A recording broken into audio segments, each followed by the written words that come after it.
Hey Saber fans! A subscriber sent me a lightsaber to review from Artsabers, and that saber is the Starkiller. I'm Grey Paladin, and welcome to my saberhood.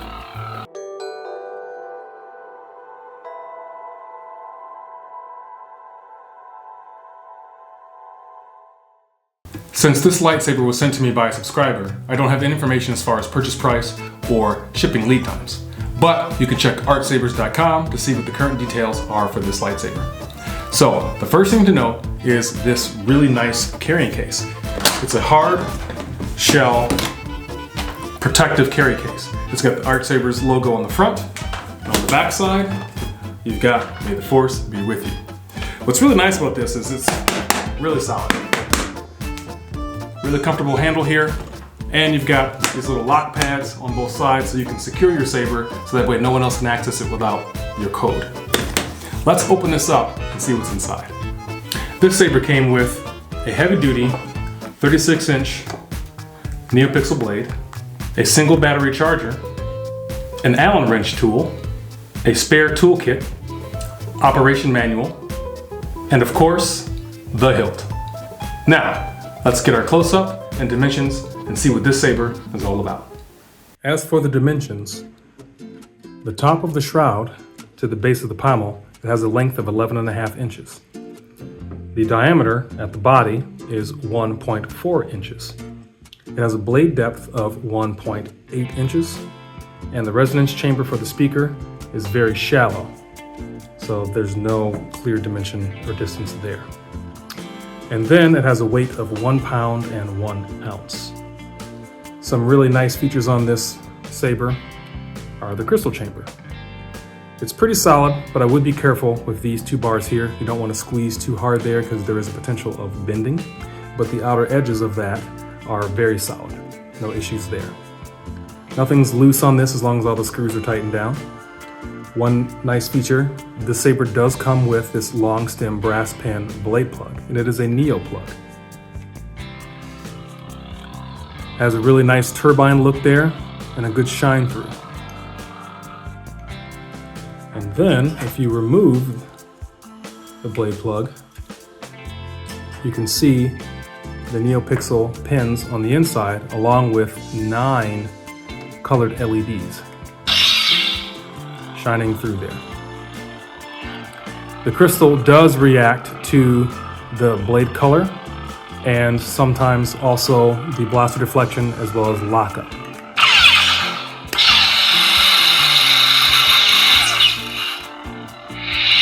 So that's a really cool feature. It's not screen accurate, but it is a good representation of Starkiller's lightsaber. You got this kind of choke here right above the body. This is all one solid piece here, the body into the pommel. As long as all the screws are tightened down, you shouldn't have any issues. These are for aesthetic. They have no other active purpose. They're not securing or holding down anything. There are 3 blade retention screws, so it's nice and solid. The shroud is really nice up here, protecting the blade holder, and of course you have the bunny ears. This is a single button operation right here, nice tactile switch. As I remove the body, you can see that it has a plastic chassis here. It's housing a Profi 2.2 soundboard with a removable SD card that you can use for edits and programming.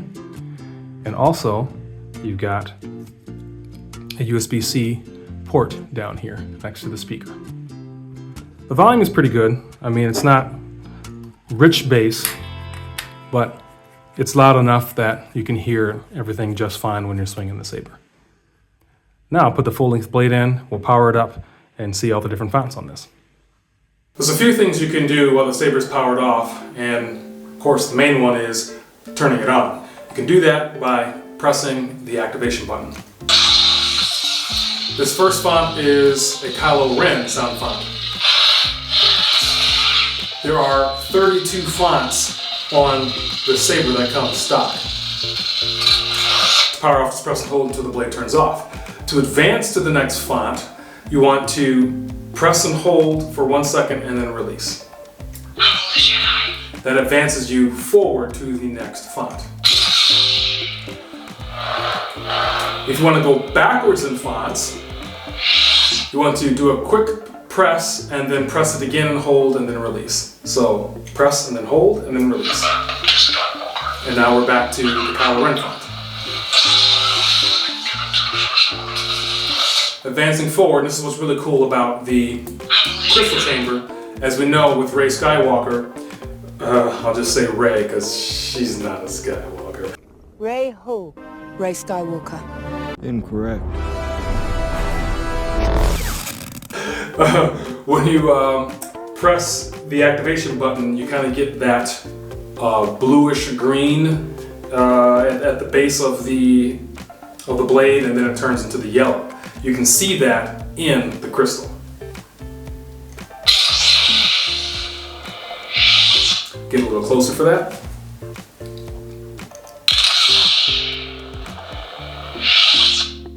That's pretty darn cool. You can play music tracks for each font if it's loaded on there. To do that, do 4 quick presses of the button. 1, 2, 3, 4. And that starts the music. You can still activate the saber and do everything while that music is running.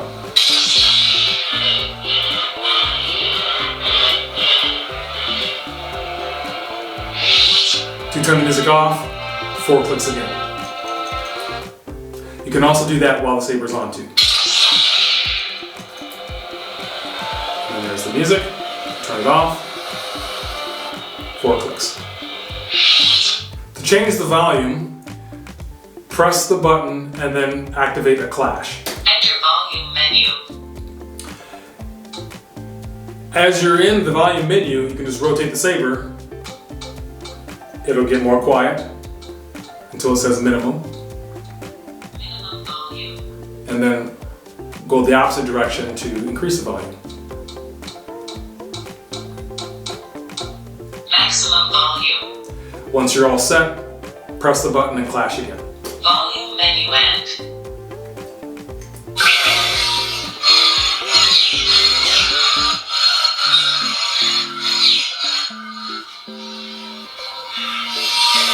What's cool, you can get battery voltage and battery percentage. You can do that while the saber's off. Just do 3 quick taps. The battery level is 3.91 volts.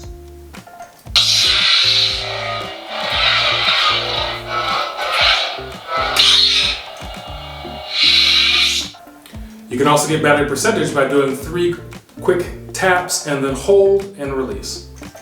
The battery level is 83%.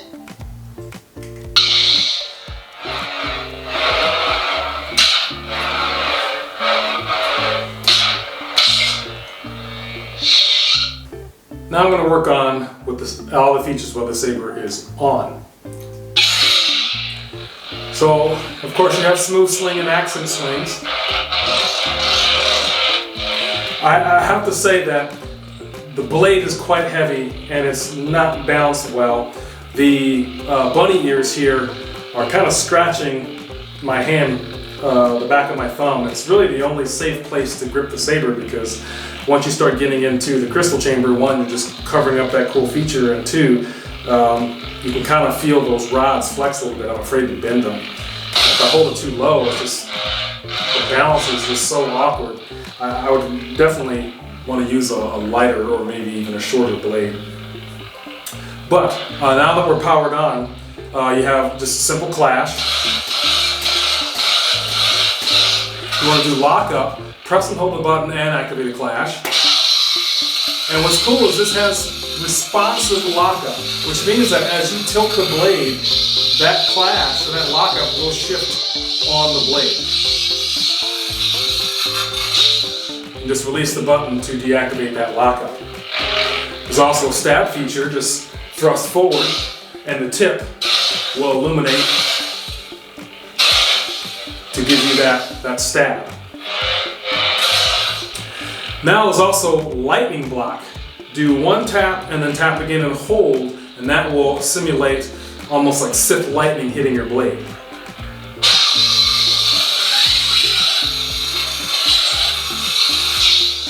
We saw that when Obi-Wan put his blade up to block Count Dooku's lightning in Attack of the Clones. There's also tip drag. Just point the blade downward and activate a clash. And then the tip will simulate that drag.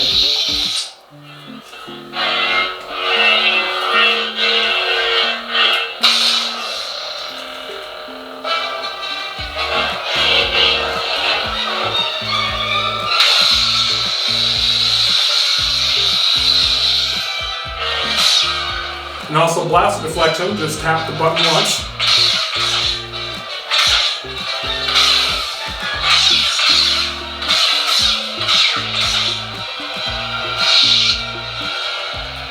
And then there's also force effects. Oh, I have a bad feeling about this. And for that, just press and hold the switch and then do a twist. And that's like a force push. You can also change fonts if you rotate the opposite direction.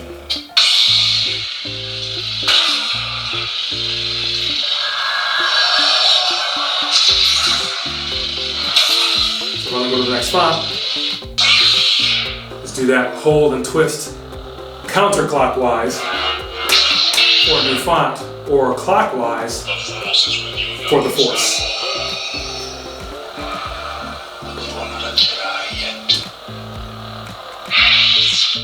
So that's pretty much it for the vast majority of features on this. There's a couple more like battle mode and things like that, but those have to be specially configured into the board, and out of the box this wasn't in there yet. As well as gesture control, this also can do that as well, but that was not activated. I wanted to do an out of the box review on this. Alright, I'm going to go ahead and wrap up now. My final thoughts on the Starkiller from Artsabers. I think overall it is a good looking saber. It's not completely screen accurate, but it does check all the boxes. My biggest gripe is that it's not the most comfortable to use or to swing around. And that's mainly because of the exposed crystal chamber. I'm just very nervous of squeezing too hard to have a good grip and bending those rods that are there. And then of course those extra kind of grills on the side might dig into your hand a little bit.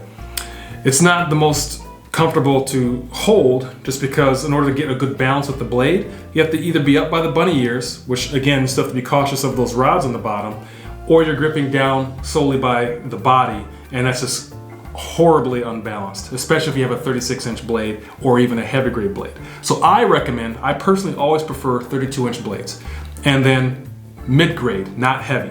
And that'll help balance this out just a little bit better, so that way you're not having to feel so labored when you're trying to swing the saber around. It's got a great soundboard. I mean, Profi is one of the best soundboards you can get on the market, and this is the 2.2, so it has a lot of features. That is if you're willing to handle or deal with all of the programming and edits and things like that. But I've been told once you learn how to do it, it's like riding a bike, piece of cake, and you can just figure it out just fine. But that learning curve is just a little bit steeper. Overall, I think it's a good looking saber. I think it just looks really cool with that crystal chamber. I mean, just having that react to the blade, it's just really nice to have. So I want to give a big shout out to Ben. Thank you very much for trusting me with your lightsaber and allowing me to review it on my channel. And if you're interested in this saber, check out www.artsabers.com. Thank you very much for watching, and may the Force be with you.